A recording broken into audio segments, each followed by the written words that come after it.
하나님은 너를 지키시는 자 너의 우편에 그늘 되시니 낮의 해와 밤의 달도 너를 해치 못하리.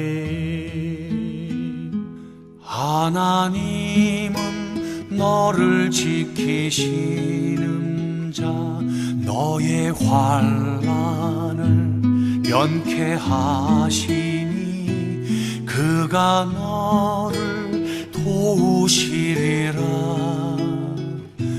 너의 출입을 지키시리라. 눈을 들어 산을 보아라. 너의 도움 어디서 오나. 천지 지으신 너를 만드신 여호와께로다.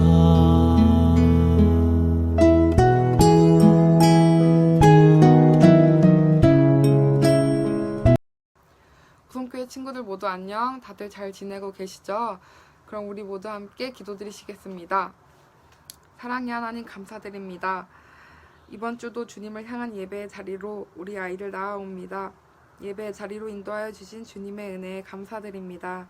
예배로 나아오지 못한 친구들과 간절히 예배드리지 못했었던 저희의 모습을 회개하오니 용서해 주시고 모두 주의 선하신 길로 인도하여 주시옵소서. 지금 이 시간 우리 모두 거룩한 예배를 올려드리게 하시며 주님 홀로 영광 받아주세요. 코로나19 바이러스로 인해 우리 친구들 새학기의 설렘과 이웃들과의 더불어 사는 삶 등 소소하다 생각했었던 일상의 소중함을 다시 생각하게 됩니다. 우리를 불쌍히 여겨주시고 일상의 활기를 되찾게 하시며 하루빨리 주님의 전에 나아와 함께 감사 찬양과 예배 올려드리기를 간절히 원하옵나이다. 주님, 저희가 간절히 기도하게 하시며 이 땅 회복해 하여 주시옵소서. 우리 중고등부 아이들, 선생님들, 오성교회 식구들 모두 영육 간의 건강함으로 붙들어 주시고 주께서 살펴주시옵고 주님의 영광 안에 거하게 하소서. 이 모든 기도 우리 부족한 저희를 위해 십자가에 죽으시고 저희 죄를 사하여 주시고 평강을 선물하여 주신 우리 주 예수 그리스도의 이름으로 감사하며 기도드렸사옵나이다. 아멘.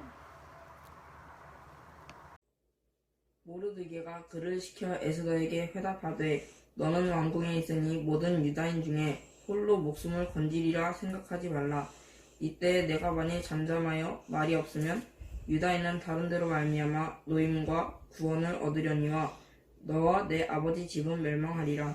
내가 왕후의 자리를 얻은 것이 이때를 위함이 아닌지 누가 알겠느냐 하니 에스더가 모르드게에게 회답하여 이르되 당신은 가서 수산에 있는 유다인을 다 모으고 나를 위하여 금식하되 밤낮 3일을 먹지도 말고 마시지도 마소서. 나도 나의 시녀와 더불어 이렇게 금식한 후에 규례를 어기고 왕에게 나아가리니 죽으면 죽으리이다 하니라. 모르드게가 가서 에스더가 명령한 대로 다 행하니라.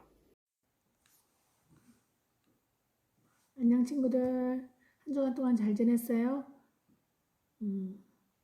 주한이가 오랜만에 여러분들과 만나 이렇게 성경을 읽어줘서 너무너무 고맙습니다. 오늘의 말씀은 에스더서의 말씀이에요. 에스더서 4장 13절에서 17절까지의 말씀이에요. 오늘의 말씀의 제목은 믿음의 군무라고 지었어요. 믿음의 군무 무슨 뜻인가? 군중들 할 때 그 여럿이 모여서 추는 무, 춤출 무자. 여럿이 모여서 추는 춤, 여럿의 춤 이런 뜻이라고 생각하면 될 것 같아요. 왜 그런 제목을 지었냐고요? 얼마 전에 전도사님이 다큐멘터리를 통해서 정어리 떼들이 몰려다니면서 사람들이 보기에는 군무로 보이는 그런 행동을 하는 것을 봤어요. 정어리는 다 자라면 20cm에서 25cm 정도 되는 고등어과라 그래야 되나? 하여튼 등푸른 그런 생선이에요. 그래서 외국에서는 정어리 통조림 같은 게 굉장히 유행이죠. 하여튼 남태평양 서부 지역에 많이 군집해서 산다고 해요. 그리고 남아프리카 그쪽에서는 산란기 때 그 정어리떼를 볼 수 있다고 해요. 근데 그 정어리떼들이 와 모여서 정말 움직임이 그 얼마나 환상적인지 바라보고 있는 시청자 입장에서 전사님이 와 이렇게 탄성을 지르지 않을 수가 없었어. 너무 아름다워서. 네. 완전히 거기 음악을 이렇게 배경음악으로 깔아줬는데 엄청난 이렇게 몸짓과 율동을 보여주더라고요. 근데 이 군무의 배경이 더 아이러니해요. 사실 이것은 정어리들이 뭐 인간을 재미있게 아니면 뭐 즐겁게 하기 위해서 춤을 추는 것이 아니에요. 그들이 살아남기 위해서 생존을 위해서 정말 같이 모여서 피해 다니는 그런 모습이 우리 인간의 눈에는 군무처럼 보이는 것 뿐이에요. 그들이 상어나 뭐 돌고래 또 여러 가지 뭐 바닷물 속에 그들의 천적들이 있을 거 아니에요. 큰 물고기들 그 정어리떼를 잡아먹으려고 하는 그 막 몰려들더라고. 정어리떼가 나타나니까 어디선가부터 막 그 정어리떼를 잡아먹으려는 천적들이 모여드는데 그 천적들로부터 자신들을 보호하기 위해서 한 방향으로 또는 뭐 한 몸짓으로 막 몰려다니는 그 모습이 우리가 보기에는 정어리들이 콧물을 추는 것처럼 보였던 것 뿐이에요. 그 모습을 회피기동이라 그래요. 회피기동. 회피하기 위해서 움직이는 모양이라는 거죠. 이렇게 막 한 사람, 그러니까 한 명씩, 이렇게 한 명이 아니죠. 한 마리씩 뿔뿔이 흩어졌다가는 다 잡아먹힐 것 같으니까 이리로 확, 저리로 확 이렇게 가는 모습이 굉장히 장관이었던 거예요. 우리 그리스도인들도 이렇게 예상치 못한 위기를 만날 때가 있죠.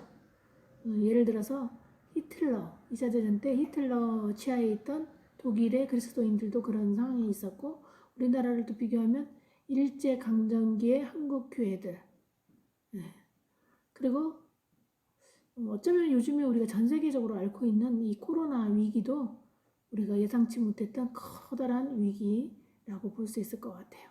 그 속에서 그리스도인들은 어떻게 살아야 되나 뿐만 아니라 우리 친구들이 학교 생활이나 관계 속에서 어려움이 있죠.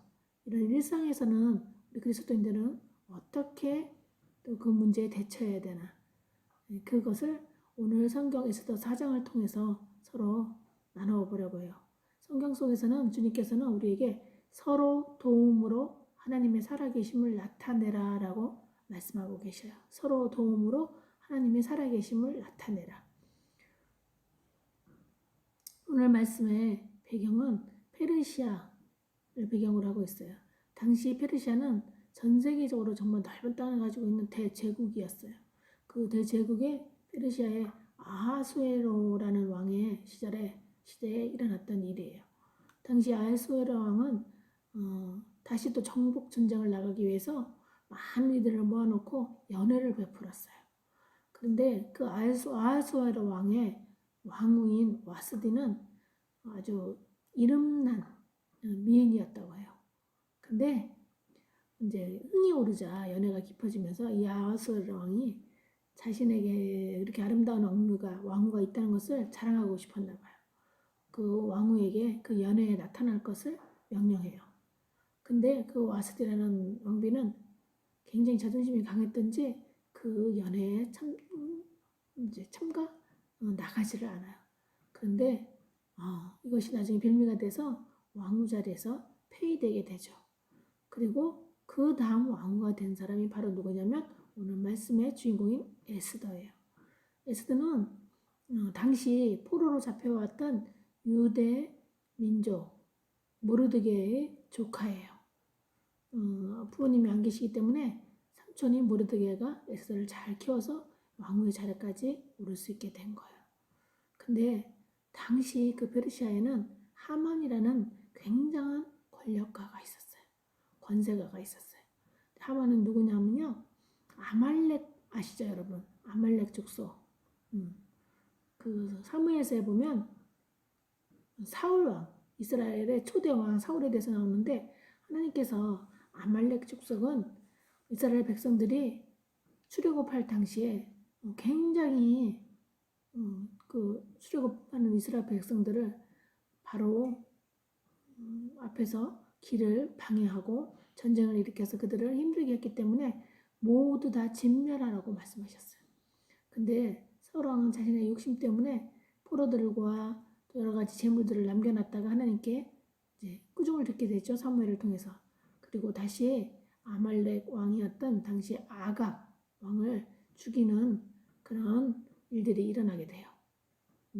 그리고 그 후손인 하만이 당시 페르시아에서 권력을 잡고 있었던 거죠. 왕의 굉장히 가까운 측근으로서. 근데 문제가 생겼어요. 뭐냐면 유대인의 모르드게는 바로 사울왕의 그 후손이었어요. 그래서 베냐민 지파의 사람이었는데 당시 하만에게 모두가 절을 하고 그럴 때 이 모르드게만은 하나님 외에는 절을 하지 않는다는 신념 아래 그 하만에게 절을 하지 않았다는 것으로 하만과 갈등 관계가 된 거예요. 근데 이 악한 하만은 그 모르드게 한 사람의 어떤 그런 것으로만 만족하지 않았어요. 처벌만. 그래서 어떻게 했냐면 당시 페르시아에 포로로 끌려와 있던 유대인들을 대량으로 학살할 계획을 세우고 있었어요. 그래서 왕을 이제 이렇게 설득해서 그 조서를 내리게 하죠. 그 날을 잡아서 모든 유대인들을 학살하려고 그 일을 진행 중에 있었어요. 이 사실을 한 모르드게가 어떻게 했을까요? 그렇죠. 왕후가 되어 있던 에스더에게 도움을 요청하는 그런 장면이 오늘 본문의 말씀이에요. 에스더가 왕후가 되었으니까 너는 왕에게 이 사실을 꼭 알려야 된다. 그래서 우리 민족을 유대 민족을 구해야 된다라고 모르드게가 부탁을 했죠. 에스더로서는 참 난감한 일이 하나 있었어요. 당시 페르시아의 법에서는 왕을 비롯한 그 누구도 왕이 부르지 않은 상태에서 왕 앞에 나오는 것은 죽음을 자초하는 일이었어요. 그때 왕의 규를 그 사람에게 내밀어서 선처하지 않으면 그는 법으로는 반드시 죽음을 면하지 못하는 그런 일이었어요. 그러므로 31년 동안이나 왕 앞에 나가지 못했던 왕으로서는 부름을 받지 못했던 그 에스더로서는 많은 생각이 생길 수밖에 없는 일이었죠. 그래서 망설임이 있었어요. 그러나 그때 신앙이 깊은 모르드게는 그 에스더에게 뭐라 그러냐면 내가 왕후가 된 것이 이때를 위함이 아닌지 누가 알겠느냐라고 13절과 14절에 말해요. 이제 오늘 말씀 중에서 에스더는 그럼 죽으면 죽으리라는 말로 자신의 심정을 대변하면서 다시 한번 용기를 내겠습니다라고 말해요. 그리고 자신도 3일 동안 금식하고 나갈 테니 우리 민족들에게 함께 금식하며 기도해달라고 중보해달라고 부탁하는 장면이 오늘의 말씀입니다. 그리고 어떤 결론을 맞이했나요? 네, 맞아요. 에스더가